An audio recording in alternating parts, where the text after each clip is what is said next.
Halo, halo, assalamualaikum warahmatullahi wabarakatuh. Nggak kerasa ini sudah ketemu lagi di hari Jumat, akhir pekan. Thanks God it's Friday atau Jumat Barokah ya, Mbak Agib. Tetapi kita ini sekarang walaupun menjelang akhir pekan, biasanya kan gitu berita itu mulai melandai kalau akhir pekan ini ternyata Iya. makin kencang, terutama Mmm. berkaitan dengan insiden atau tragedi di rumah Irjen Pol Verdi Sambo ya, perumahan luar biasa menarik.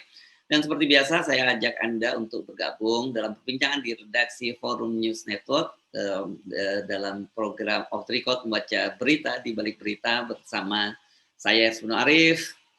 Dan saya Anggi Beta, kita kembali berjumpa hari ini di akhir pekan.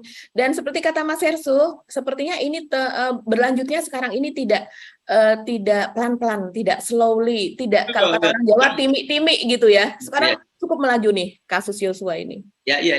Kemarin sebagian besar Anda pasti sudah menyimak bagaimana Kapolri mengambil beberapa langkah yang sangat menarik. Kalau semula Pak Verdi Sambo itu hanya dinonaktifkan, sekarang lagi langsung dicopot dari jabatannya dan kemudian dimutasi, ada penggantinya dan dia ditempatkan di Yanma, pelayanan masyarakat. Yanma itu ya, jadi frontline dari polisi. Jadi kalau mau ketemu Pak Sambo, silakan, nggak tahu saya di mana, di Yanmanya di Mabes Polri atau di mana gitu. Oh, di Mabes Polri ya. Ya nggak mungkin di Polda ya, di Yanma. Coba aja Anda datang ke sana, nanti mungkin Anda bisa ketemu sama Pak Sambo, bisa ketemu sama Brigjen Hendra Kurniawan kan gitu ya, semua gitu. Ada beberapa nama nih yang saya baca ini ya, karena kemarin Pak Kapolri mengumumkan ada mutasi sejumlah orang dan ada 25 orang yang diperiksa di hukum secara disiplin karena tidak profesional dalam menangani kasus pembunuhan Yosua, sementara kemungkinan mereka juga akan bergulir ke ranah pidana. Begitu kan yang disebutkan oleh Kapolri ya. Itu kalau yang dimutasi itu saya bacakan yang jenderal-jenderal nih ya. Tadi Pak Sambo, Brigjen Hendra Kurniawan. Nah ternyata di Propam tuh banyak juga yang kena nih Mbak. Ada Brigjen Pol Beni Ali, ini Karo Provos di Propam Polri, kemudian Kombes Pol Denny Setianugraha, itu Sesro, Sekretaris Biro ini ya, Paminal Divisi Propam, kemudian ada Kombes Pol Nur Patria, Ropimal di Propam, dan sebagainya. Ini kalau nggak salah ada 3 jenderal, 5 kombes, 3 AKBP, terus ada beberapa kompol dan juga ada prajuritnya, ada Bintara dan Barada. Yang menarik ini kelihatannya dibersihkan habis itu di Propam, karena ini satu kepala divisi Propam dan kemudian 2 kepala biro, termasuk sekretaris bironya ini kena semua ini. Ini kan di Propam ini kan sebenarnya sapu yang harusnya membersihkan kepolisian ya, kalau dari kasus-kasus yang menimpa aparat Polri dia yang harus bersih-bersih. Nah ini ternyata sapunya sapu kotor gitu ya. Waduh, kita bisa membayangkan seperti apa nih lembaga Polri selama ini kan gitu. Iya betul Mas Hersu. Kita ya antara miris tapi juga kita ikut senang ya. Ya. Mendengar dari kebijakan dari Kapolri tersebut, walaupun kita sebagai masyarakat begitu ya melihat ketika Pak Sigit mengumumkan hal itu, ini dari pandangan mata kita yang orang awam ya, terlihat beliau tuh lelah gitu ya, lelah terus kemudian di bawah tekanan, apa yang harus dilakukan, bagaimana mengambil kebijakan ini tanpa menyakiti tapi harus dilakukan gitu. Ketegasan harus ada, keadilan harus dilakukan. Ya memang ingat Mbak, beberapa waktu yang lalu Pak Sigit bilang mengancam anak buahnya kalau tidak bisa menertibkan ekornya, kepalanya akan dipotong. Nah, kalau kepala divisi Propam kan kepalanya langsung Pak Listio Sigit, jadi beliau harus konsisten bisa menertibkan ekornya, kalau nggak bisa dibersihkan ya Pak Listio Sigitnya sendiri yang diancam dipotong. Kenapa? Karena Presiden kan sudah setidaknya sampai 3 kali ya yang saya catat saja menginginkan soal kasus ini gitu. Jadi ini menarik, itu satu bersih-bersih di kalangan internal polisi itu dilakukan sampai tingkat Polres ya, ada di lapas itu di Polres Jakarta Selatan juga bersih-bersih juga itu ya. Mulai dari Kapolresnya yang sudah dinonaktifkan. Nah ini saya nggak tahu kemana nasibnya karena nggak masuk dalam yang daftar yang ini ya seperti kita sebutkan. Kemudian Kasat Sersenya, Kanit Reserse. Jadi semua dibersihkan di situ. Ini serius tuh. Yang kedua, saya kira yang cukup menarik perhatian adalah kemarin kan Barada Richard Eliezer atau disebutnya sering Barada E itu sudah dinyatakan sebagai tersangka dan dia sudah ditahan. Tetapi kita membaca penjelasan yang saya kira terbaru ya, kemarin penjelasan muncul dari LPSK karena kita tahu dia minta dia di assessment untuk menjadi untuk dalam perlindungan dari LPSK. Ini kan kalau perlindungan itu kan kemarin bertanya-tanya dia ini sebagai korban atau sebagai saksi, tapi ternyata kemudian jadi tersangka. Tapi yang menarik ini sekarang, nah ini saya kira sangat penting ini yang disampaikan oleh Edwan Partogi, ini Wakil Ketua LPSK, bahwa dari assessment itu diketahui bahwa dia ini bukan jago tembak seperti yang disampaikan sebelumnya gitu ya oleh Kapolres ya waktu yang ngomong jago tembak. Itu siapa yang ngomong jago tembak? Ya, oleh Pak Budi Herdi. Kapolres Jakarta Selatan. Bahkan dia pelatih menembak. Kita kan waktu itu terheran-heran ini ada Barada, ini baru berapa tahun dia jadi polisi, masa udah jadi jago nembak, dan kita tahu polisi kalau Barada itu ya laras panjang, bukan laras pendek gitu.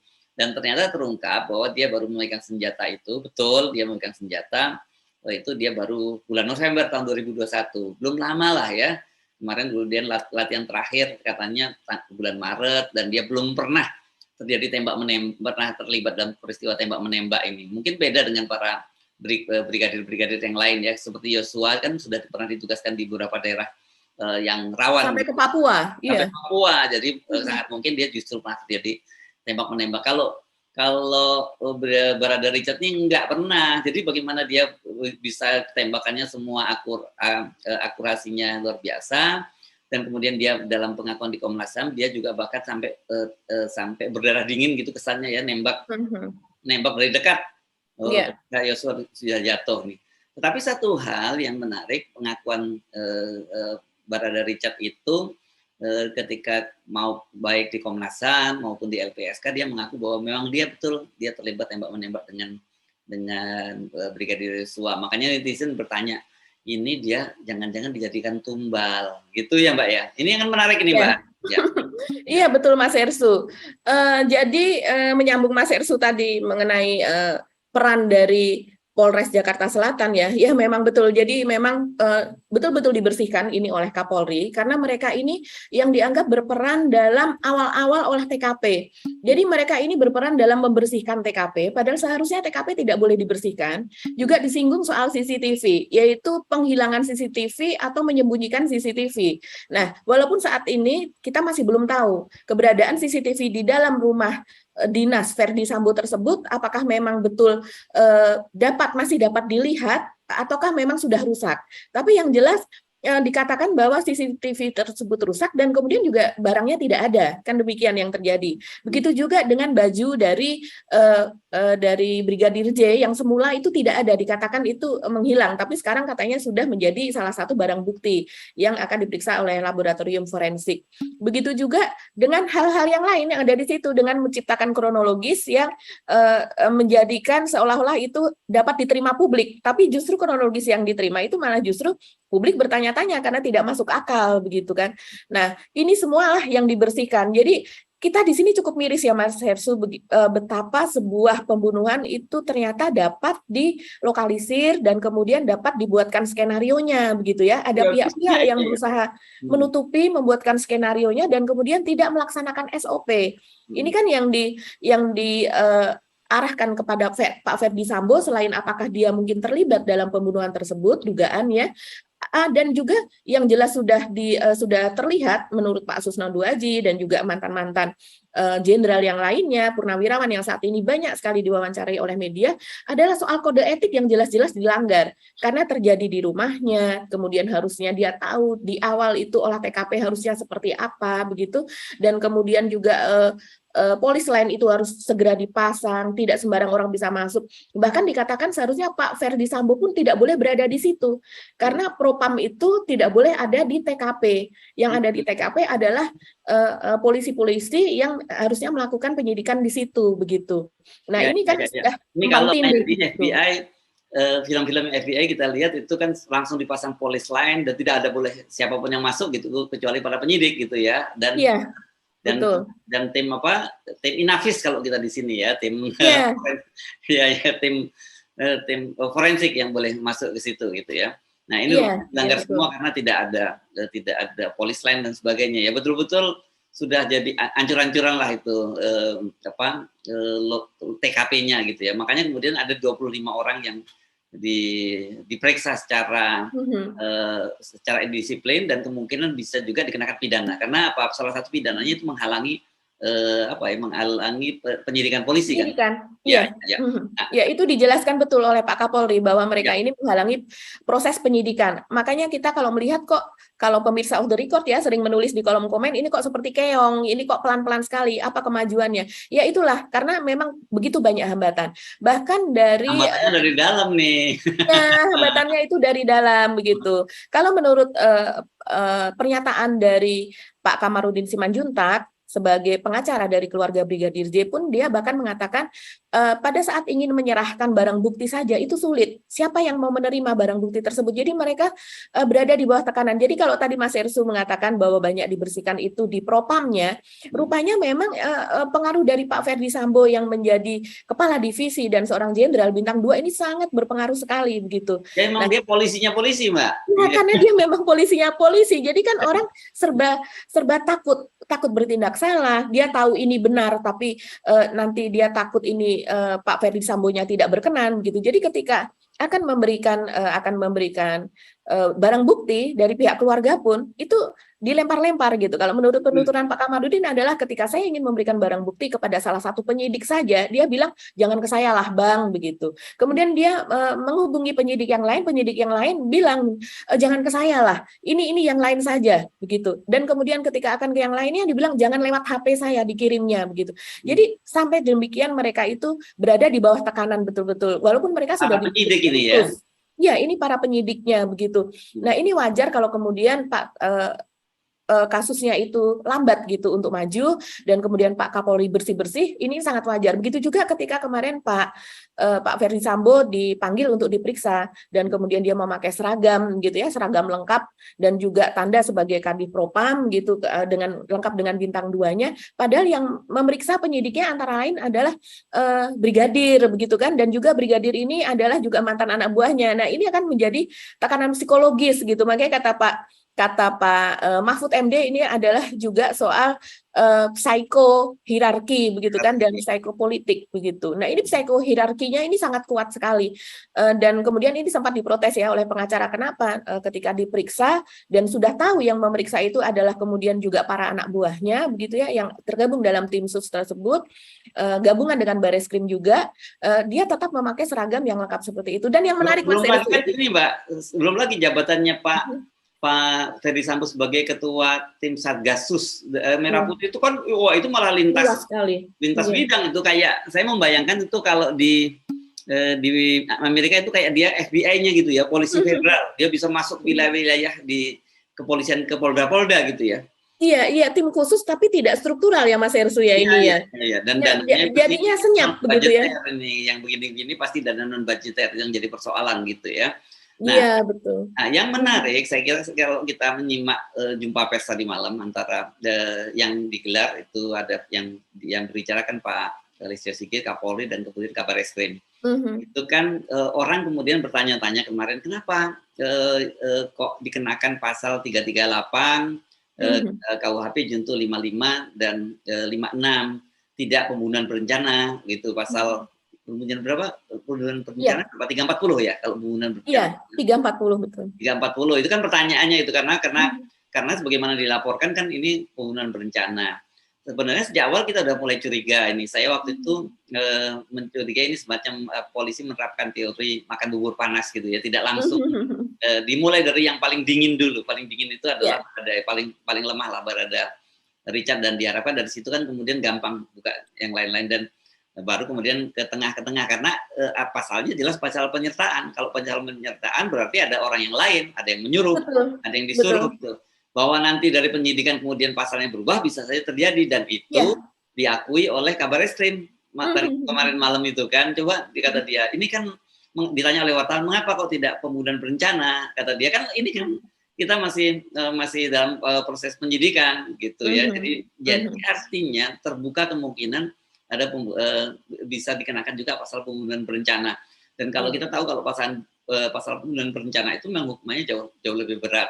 Nah, kan, kalau kita ngomong-ngomong soal ini sebenarnya kita jadi mikir-mikir ya Mbak ya, apa yang terjadi sesungguhnya kok kenapa sampai ada terjadi pembunuhan berencana terhadap Yosua? Karena kalau kita lihat foto-foto yang semula kita udah curiga ini hubungan mereka itu sangat dekat, tapi kemudian dari video-video, dari komunikasi yang terjadi antara Ibu Putri dengan Yosua yang dibocorkan oleh keluarga ini, hubungan mereka ini memang sangat dekat gitu ya. Jadi saya jadi menarik ini Mbak Agi. Iya Mas Ersu, kalau seandainya kita ini kita sebagai wartawan kan juga ngulik ya, ingin tahu seberapa dekat dan kemudian siapa sih mereka ini sebenarnya, dan kemudian juga dari masyarakat banyak memberikan informasi, begitu juga dari taruhlah mantan-mantan gitu ya, mantan polisi, mereka juga memberikan insight kepada kita begitu.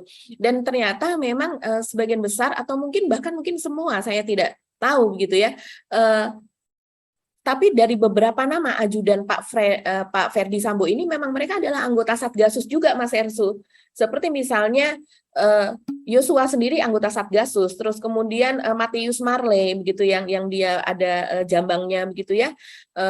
Itu juga Satgasus, kemudian dari Daden, terus kemudian jadi bahkan Barada Richard Eliezer ini sendiri juga adalah anggota Satgasus begitu. Walaupun dia mungkin usianya masih sangat muda. Jadi rupanya mereka ini tidak hanya sekedar menjadi ajudan atau sopir dari Pak Ferdi Sambo, tapi mereka juga adalah para anggota Satgasus gitu. Jadi hubungan mereka mungkin tidak sekedar ini Mas Yesu, tapi mereka memang di dalam Satgas. Nah, Satgas ini sendiri kan tidak banyak yang tahu keberadaannya dan sepak terjangnya begitu ya. Tapi rupanya ini Satgas ini kan dia mengantisipasi atau dia menangani begitu ya kasus-kasus yang memang cukup besar begitu. Kalau di mata netizen mereka salah satu yang dibandingkan adalah kasus KM50 misalnya. Dan kemudian ternyata mereka polisi yang terlibat dalam KM50 itu, baik mereka yang terus kemudian disidang maupun mereka kemudian yang nama-namanya disebut di lapangan, itu semua juga anggota Satgasus begitu Mas Ersu. Jadi ini memang kelompok ini kalau saya rasa misalnya di sebuah universitas gitu, kalau seandainya di Amerika sering ada film ya, di sini mungkin juga ada juga ya, itu ada kelompok misalnya di universitas, kelompok mahasiswa, ini mereka bondingnya lebih erat daripada dengan teman-teman lainnya begitu, misalnya kelompok Alpha, kelompok Beta seperti itu ya. Iya, nah hal-hal seperti itu yang misalnya mungkin mereka punya sumpah khusus atau apa, saya tidak berani berspekulasi, tapi saya membayangkan kalau sesuatu yang khusus tentu memiliki aturan yang khusus pula begitu. Nah, soal Baradae ini, itu memang kalau tadi Mas Ersu bilang dia adalah yang paling muda, tampaknya demikian, karena di antara 8 yang melekat di Pak Ferdi Sambo ini ada 2 yang berpangkat Barada begitu. Dan kemudian dari 8 itu rupanya yang menjadi sopir itu adalah 3 orang, termasuk Barada Richard Eliezer atau Baradae ini. Dan 5 yang lainnya itu ajudan. Jadi ini betul-betul diberikan disinformasi begitu ya kepada kita di awal-awal oleh Pak Budi Herdi sebagai Kapolres Jakarta Selatan, karena dari awal ditekankan bahwa Yosua ini hanya sopir, kemudian Barada inilah yang menjadi ajudan. Ini tentu dipertanyakan dan sudah banyak yang tidak percaya begitu ya, secara ini brigadir, kemudian ini Barada. Tapi ternyata sekarang sudah terbukti bahwa betul Barada ini atau Richard ini ketika diterima, biasanya prajurit untuk diterima berdasarkan kebutuhan dari perwira tinggi begitu kan, saya butuh ajudan atau saya butuh sopir atau saya butuh yang lainnya, dan dia dites berdasarkan keahliannya tersebut. Jadi dia ditesnya pun sebagai sopir begitu, dan diterimanya surat perintah atau sprint dari Kapolri-nya adalah sebagai sopir. Nah, terus kemudian karena dia juga tidak sekedar sopir tapi juga dari Brimob, biasanya orang mengatakan dengan mudahnya bahwa 8 orang itu adalah ajudan semuanya. Tapi tentunya hierarki di dalam pun berbeda. Nah, kalau seandainya Mas Ersu tadi bilang soal kedekatan, ini memang dekat sekali ya Mas Ersu, dan ini diungkap juga oleh keluarganya, yaitu oleh Ibu Roslin Emika begitu. Dia mengunggah ini adalah, menurut Ibu Roslin ini adalah SMS begitu ya, ucapan ulang tahun dari Ibu Putri. Jadi hubungan Ibu Putri ini dengan Brigadir ya? Iya. Ya betul, ini sangat-sangat dekat ya, bahkan dia memiliki atau mempunyai panggilan khusus kepada Yosua yaitu Sua begitu. Nah, di sini dalam bahasa Inggris dia Mas Ersu, ini pemirsa on the record dapat melihat. Ini seperti ini. This is my message in your birthday gitu. Rupanya ini lagi ulang tahun. Kita tidak tahu ulang tahun kapan, tapi kalau Yosua pada akhir tahun ini mungkin sekitar bulan November kalau tidak salah dia akan berusia 28 tahun, mungkin ini tahun lalu ya, sekitar umur 27 tahun. Today hopefully whatever you wish and pray for will come true.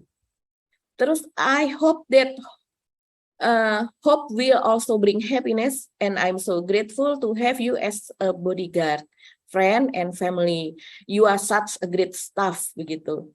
Hope your birthday is special as you are. Happy birthday, my great bodyguard, Sua. Sua ini saya rasa adalah singkatan dari Yosua, begitu ya. Dan Suanya itu ditulis dalam huruf besar, begitu. Di sini saja Ibu Putri merasa gembira begitu memiliki Yosua sebagai bodyguardnya. Artinya dalam hal ini adalah sebagai temannya juga begitu. Dan kemudian dia berharapkan birthday ini akan menjadi hari yang spesial seperti halnya Yosua yang spesial gitu. Dan kemudian ada juga foto diberikan cake gitu ya, cake besar begitu, dan kemudian ada Yosua di situ begitu, dia terlihat tersenyum. Nah, di cake itu ditulis happy birthday bodyguard Sua begitu lagi dengan ucapan manis begitu ya. Rupanya itu adalah sweet call mungkin ya, panggilan manis dari Yosua adalah Sua dari Ibu Putri. Sementara kalau dari teman-temannya setahu kita dia dipanggil Yos begitu. Nah, terus kemudian ini kuenya pun spesial Mas Ersu ya. Ini namanya juga jenderal ya, keluarga jenderal. Ini kalau dari tulisannya adalah Union Made is well made. Union Made ini adalah salah satu memang jaringan bakery terkenal kalau di Jakarta ya. Jadi dia ada cafe, ada bar, ada bakery. Ini biasanya ada di mall-mall yang mall-mall ternama seperti misalnya Senayan City, Pasar Senayan dan sebagainya. Perlakuan seperti itu ya, pemberian kue ulang tahun dan ucapan istimewa, yang sweet tadi itu ya, itu menunjukkan betapa hubungan mereka ini sangat dekat gitu ya. Jadi kita kan membayangkan karena walaupun kepolisian ini lembaga sipil, tapi ini lembaga sipil yang punya hierarki kepangkatan gitu ya. Nah, ini orang sering lupa bahwa kepolisian ini sebenarnya lembaga sipil bukan lembaga militer, beda. Tapi tetap saja mereka punya hierarki yang sangat ketat, dan biasanya makanya menurut saya surprise juga itu tadi mendengar itu ada ucapan semacam itu dari Bu Putri kepada Yosua. Ini kan menunjukkan kedekatan, dan kelihatannya kan bukan hanya Yosua yang sangat dekat dengan Ibu Putri ya. Kita waktu itu membaca ada adiknya ketika ulang tahun juga diberi uang yang cukup banyak dari Ibu Putri. Diberi 5 juta dan adiknya datang ke rumah Ibu Putri, dan kemudian ada yang kemarin kita tayangkan Yosua membawakan cake surprise cake itu kepada adiknya Reza begitu Mas Ersu. Jadi sebenarnya ini sudah memang betul-betul dianggap sebagai keluarga ya, seperti tadi ucapan dari Bu Putri tadi yang menyebutkan bahwa selain bodyguard, dia juga teman dan juga family, kan gitu disebutnya ya. Jadi teman dan keluarga. Jadi sampai sekarang kita jadi agak bingung ini dengan situasi semacam ini. Apa yang kemudian menjadi penyebab tewasnya Yosua? Tapi kan kemudian kita juga mendapat clue lain di luar clue tadi begitu sosoknya hubungan mereka berdua, atau mungkin bahkan bukan hanya berdua dengan Ibu Putri, dengan keluarga Pak Ferdi Sambo juga. Kalau lihat foto-fotonya kan mereka sangat dekat semua gitu. Itu ada juga yang menurut saya menjadi clue itu soal pengakuan Yosua yang yang dia merasa sudah bakal dibunuh. Pada waktu itu kan kita pernah bahas juga itu ya, yang dia minta Vera untuk mencari pria yang lain karena dia sudah tahu mau dibunuh dan sebagainya. Itu ini banyak kontradiktif ya. Saya jadi agak saya kira mesti kita pilah-pilah lagi nih Mbak. Iya, kalau melihat timeline-nya, kita mencoba melihat ini dari timeline ya Mas Ersu. Ulang tahun Yosua ini adalah di akhir tahun. Jadi kemungkinan ini kejadian manis ini terjadi pada akhir tahun 2021. Terus kemudian itu kemudian sudah setengah tahun lebih yang lalu ya. Dan menurut penuturan dari Pak Kamarudin, ancaman itu mulai terjadi di bulan Juni. Jadi sekitar 1 bulan sebelum dia tewas begitu. Dan kemudian rekaman yang video call yang dilakukan oleh kekasihnya Vera Simanjuntak itu terjadi 1 minggu sebelum tanggal 7. Jadi 1 minggu sebelumnya dia betul-betul stres, stres dan dia mengeluh dan dia menangis gitu. Dan kemudian 1 hari sebelumnya pun dia juga melakukan telepon gitu dengan Vera begitu, dan dia dalam keadaan tertekan. Nah, kalau melihat timeline ini, berarti mungkin ada sesuatu yang terjadi dari sejak misalnya Yosua ini ulang tahun, kemudian menuju ke bulan Juni ini. Apakah yang terjadi? Kita sampai sekarang belum tahu, tapi situasinya menjadi terbalik demikian drastis gitu ya. Dan kemudian di tengah-tengah antara akhir 2021 sampai dengan bulan Juni, di mana dia mulai mendapatkan ancaman ini, ada bulan Maret, yaitu di mana ada surprise party untuk Reza, adik dari Yosua ini di rumahnya Pak Ferdi Sambo yang kita lihat videonya kemarin. Nah, Maret tahun 2022 ya. Tahun 2022, bulan Maret 2022. Itu artinya adalah April, Mei, Juni, sekitar 3 bulan sebelum dia mulai mendapatkan ancaman di bulan Juni.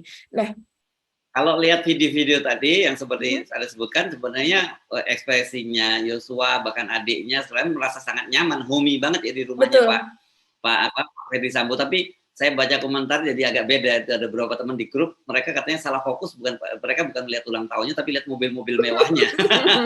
Melihat Lexusnya ada 2 gitu ya, melihat Alphard ya.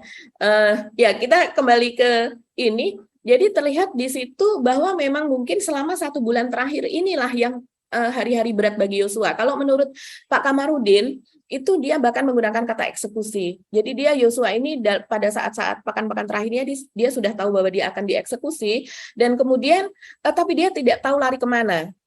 Istilahnya adalah dia menggambarkan apabila ada orang biasa itu akan dieksekusi atau akan dibunuh, dia akan lapor kepada polisi begitu. Tapi kalau seandainya ada polisi akan dibunuh oleh sesama polisi, dia pun akan melaporkan kepada Propam gitu. Karena Propam kan polisinya polisi.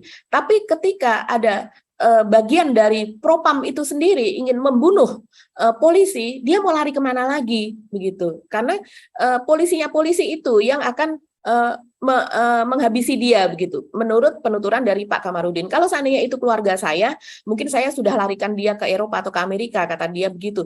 Atau pada saat itu kalau seandainya dapat bergerak cepat, Vera dari pacar Yosua ini mungkin memberitahu kepada keluarganya agar dijemput Yosua ini dan dipulangkan ke kotanya begitu. Tapi rupanya Yosua ini tidak punya pikiran seperti itu lagi karena dia sungguh berada di dalamnya. Nah, itu menurut penuturan dari pihak pengacara. Tentu itu harus dibuktikan, Mas Hersu. Tapi dari sini kita bisa mendapatkan gambaran situasinya dia seperti apa begitu, sehingga dia meminta pacarnya untuk mencari lelaki lain lagi sebagai pengganti dirinya karena dia yakin bahwa dia akan dibunuh. Nah, ini artinya memang dia sebenarnya sudah tahu gitu bahwa dirinya akan dihabisi. Sesuatu yang membuat dia tidak bisa lari, ini peristiwa besar apa yang ada di situ begitu. Yang demikian dia betul-betul tidak bisa lari. Kalau seandainya dia mengambil sesuatu apa yang masih misalnya itu kecil, kan dia masih bisa mengembalikan misalnya. Apalagi dia sudah dianggap keluarga. Kalau seandainya itu adalah sesuatu yang dia salah, mungkin dia masih bisa minta maaf, kesalahan biasa. Ini kesalahan besar apa kira-kira, Mas Edo? Nah, itu yang menjadi pertanyaan dan harus dipecahkan ya oleh tim yang dibentuk oleh Pak Sigit. Karena kalau seandainya ini tidak secara nalar, pemecahannya tidak bisa diterima oleh publik, ini kasusnya akan menggantung lagi dan tekanan kepada polisi akan makin dalam. Ya, sama aja kan kemarin ketika misalnya penetapan Barada, langsung bilang ini mau jadi tumbal. Gitu. Walaupun saya mengingatkan, jangan buru-buru menyimpulkan jadi tumbal loh. Ini pasalnya pembunuhan, ini penyertaan loh. Artinya bukan dia yang satu-satunya, ada yang lain yang bisa diseret. Jadi walaupun sebenarnya udah ada upaya-upaya untuk merusak barang bukti dan sebagainya, tapi sekarang kan tim sus ini kelihatannya sudah bisa merekonstruksi ulang ya. Kalau saya baca-baca penjelasannya, termasuk siapa yang mengambil CCTV, kemudian siapa yang kan semua sudah seperti dikatakan oleh Kapolri itu sudah ditemukan. Jadi ada total yang 25 orang tadi, dan dengan dicopotnya, ini bukan nonaktif saja ya, Pak Sambo, kemudian bawahan di divisi Propam mulai dari Karo, 2 orang Karo dan sekretaris biro, dan kemudian jabatan di Satgasusnya juga dicopot. Saya kira ini kan bisa membuat semuanya bisa lebih terang gitu, karena tetap saja punya banyak saksi-saksi, masih banyak alat bukti, dan salah satunya yang jelas yang agak sulit diabaikan itu adanya fakta hasil otopsi ulang, ya. Betul. Otopsi Yeah. ulang ini saja itu juga bisa menjadi bukti saintifik. Belum lagi saya kira pasti polisi juga sudah memiliki CDR ya, call detail record atau data-data aktivitas dari telepon masing-masing mereka itu kan bisa ketahuan meskipun ngomong bahwa oh saya misalnya Pak Sambo katakanlah saya sedang PCR di tempat lain atau apapun dan kemudian dari CCTV-nya sudah tidak ditemukan, tapi dari CDR-nya, dari call detail record-nya masih bisa dideteksi itu, dan polisi sebagai penyidik, sebagai penegak hukum pasti diberi akses oleh operator untuk mengumpulkan call detail record ini. Jadi kalau saya sih gitu ya ngomong ini nih, kalau ngomong menggunakan istilahnya Pak Mahfud ada hambatan hierarki dan psikologi dan psikopolitik. Menurut saya sebenarnya ini psikohierarkinya udah bisa disingkirkan. Tinggal psikopolitisnya ini yang jadi pertanyaannya. Pertanyaan psikopolitik itu berasal dari luar atau dari dalam?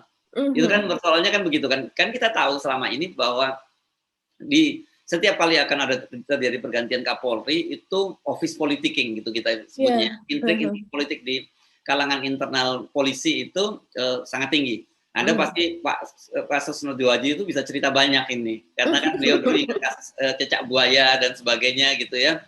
Dan itu nggak lepas dari intrik-intrik politik, karena dulu Pak Susno Diowaji sebagai Kabar Eskrim juga disebut-sebut sebagai kandidat terkuat untuk jadi Kapolri kan gitu. Itu ada office politicking dari internal, office politicking dari bukan office politicking, politik dari luar. Kita tahu sekarang polisi ini kan salah satu lembaga yang terkuat, saya kira ya, lembaga terkuat di Republik ini, dan orang berkepentingan, para politisi juga, bahkan juga tentu saja presiden itu berkepentingan untuk punya akses dan bisa mengendalikan lembaga kepolisian. Jadi apakah kasus ini menyeret ke situ, itu yang saya kira menjadi menarik perhatian, dan kita akan tunggu Mbak. Kita kan sudah menyinggung kemarin beberapa sejak awal kita sudah menyinggung ini ada soal perang bintang. Gitu ya.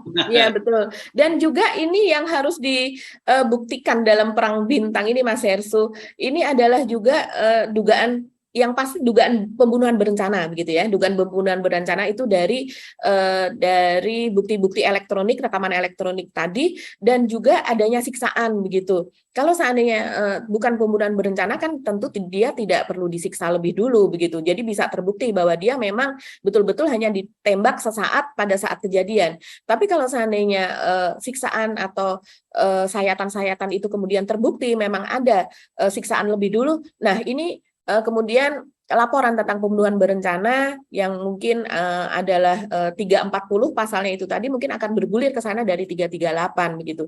Nah, ini yang dipandang krusial adalah peran Ibu Putri juga karena dia ada di lokasi tersebut. Dan orang juga lalu makin lama makin bertanya ya Mas Hersu, karena ini sudah mungkin hari ini sudah hari ke-29 gitu, artinya sudah 1 bulan. Ini Ibu Putri betul-betul shock ini karena apa begitu. Kalau seandainya hanya bukan hanya tapi tidak dalam rangka merendahkan ya, maksudnya kalau seandainya belum terjadi kejadian dia dilecehkan dengan betul-betul misalnya mengalami pemerkosaan ataukah yang ini dan dia baru didatangi begitu ya, tentunya tidak akan sampai sejauh ini. Nah, orang lalu berpraduga apakah jika terjadi penyiksaan, Bu Putri ini turut menyaksikan begitu. Seseorang yang turut menyaksikan terjadinya penyiksaan terhadap orang yang sangat dekat dengannya, yang tadi misalnya kan bisa dilihat dari SMS dari Bu Putri yang menganggap Yosua ini sangat spesial, betapa beruntungnya Bu Putri memiliki dirinya sebagai bodyguard gitu ya. Itu kalau seandainya jangankan dia meninggal, dia melihat siksaan itu tentu lebih berat lagi begitu. Dan kemudian juga kemarin ada pakar dari, kita masih belum tahu ya, mohon maaf ini hubungan suami istri antara Bu Putri dengan Pak Sambo itu juga menjadi spekulasi luas di publik, di masyarakat. Seperti apa sih sebetulnya hubungan mereka ini?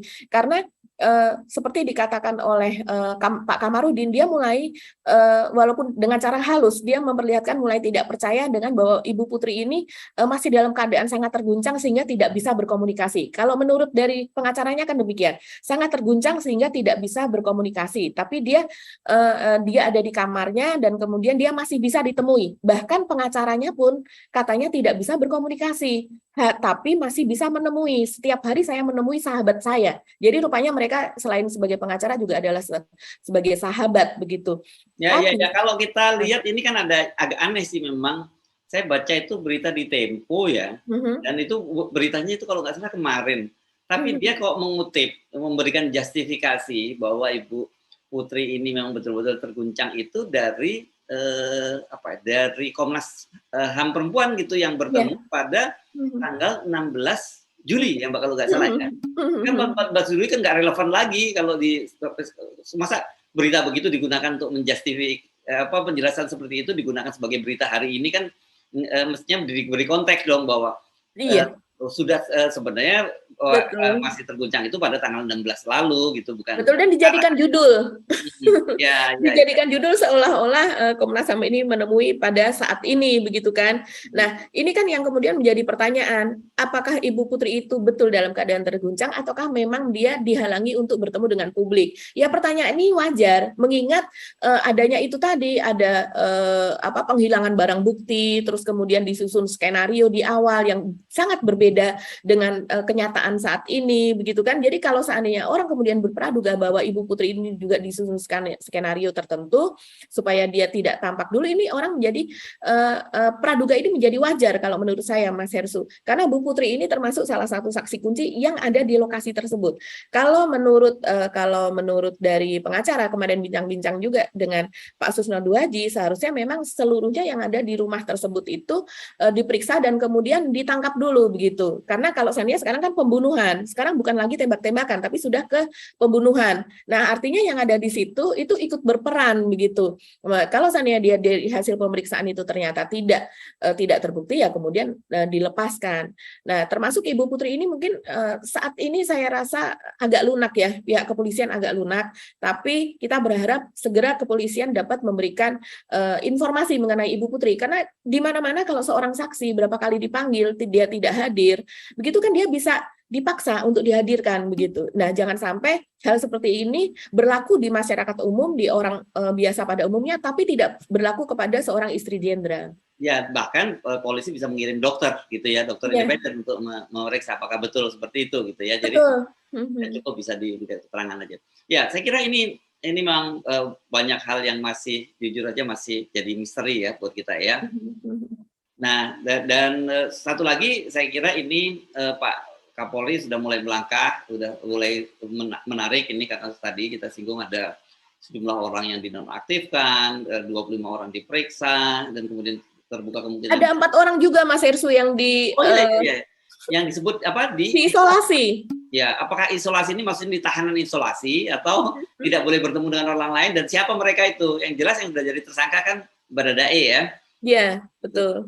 Ya, ini gini, saya lihat ini karena tadi kita ngomongin soal kemungkinan office politicking berkaitan dengan posisi Kapolri dan sebagainya. Saya lihat ya, Pak Kapolri ini kan memang beliau ini lulusan Akmil 91, gitu ya.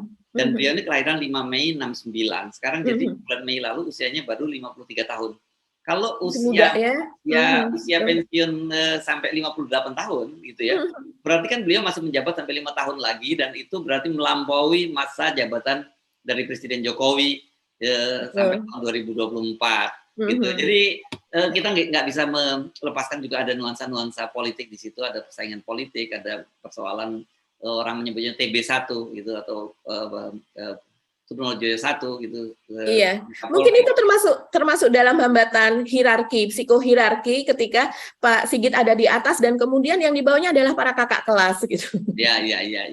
Oke, saya kira soal-soal ini memang menjadi sangat menarik, dan saya kira 1-2 hari ke depan kita akan mendapat perkembangan yang cukup signifikan ya, tidak seperti yang kemarin kita anggap seperti keong yang jalannya merayap, sekarang ini sudah mulai gaspol gitu ya. Ya, setidaknya jangan sampai terjadi Yosua meninggal hari Jumat, hari ini hari Jumat, dan kemudian baru diumumkan hari Senin dengan alasan adalah hari libur.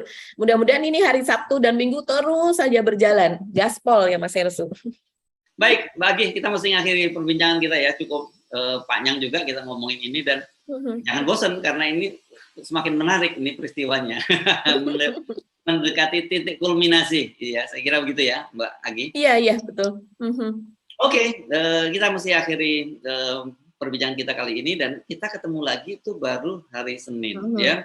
Kalau untuk Anda untuk mendapatkan update-update selama kami off antara Jumat sampai Senin, itu Anda masih bisa mengakses informasinya di Harris Beno Point, terus juga di Rocky Gerung Official ya.